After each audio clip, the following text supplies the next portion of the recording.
ఈరోజు ఏదైతే మనము త్వరలో 23వ తారీఖున చేసుకోబోయే వైకుంఠ ఏకాదశి సందర్భంగా కావాల్సిన ఏర్పాట్లు,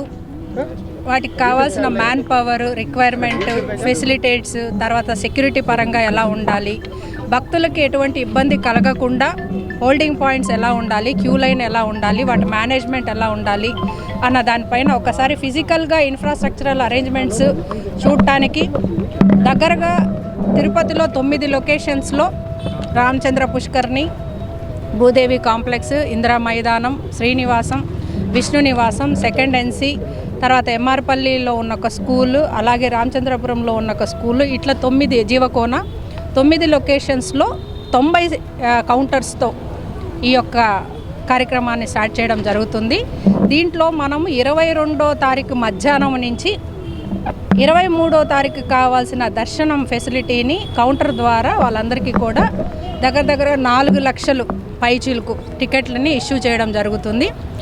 ఇది భక్తులందరూ కూడా తెలుసుకొని వారికి అన్ని మార్గాలుగా మేము ఎక్కడెక్కడ వాళ్ళు వస్తారు, శ్రీనివాసం బస్ స్టేషన్ అయితే ఏముంది, తర్వాత విష్ణు నివాసం రైల్వే స్టేషన్ అయితే ఏముంది, రామచంద్ర పుష్కర్ని ఫ్లెక్సీ బోర్డ్స్ ద్వారా వాళ్ళకి ఎక్కడెక్కడ ఈ కౌంటర్స్ ఉన్నాయి అన్న ఇది కూడా వాళ్ళకి చేయడం జరుగుతుంది. అట్లాగే ఈ లొకేషన్కి వచ్చాక ఇది నిండిపోయింది, మాకు టైం పడుతుంది అని అనుకున్నప్పుడు ఐటీ ద్వారా వాళ్ళకు ఒక క్యూఆర్ కోడ్ ఇచ్చి ఆ క్యూఆర్ కోడ్ ద్వారా మనం వేరే లొకేషన్కి ఎంత త్వరగా చేరుకోగలము అన్న ఫెసిలిటీ కూడా ఇవ్వడం జరుగుతుంది.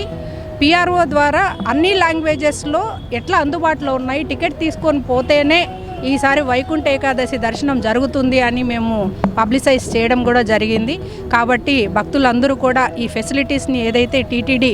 ఇస్తుందో దాన్ని సద్వినియోగం చేసుకొని స్వామివారి దర్శనం వైకుంఠ ఏకాదశి, ద్వాదశి అని ఇట్లా 10 రోజులు ఈ దర్శనాన్ని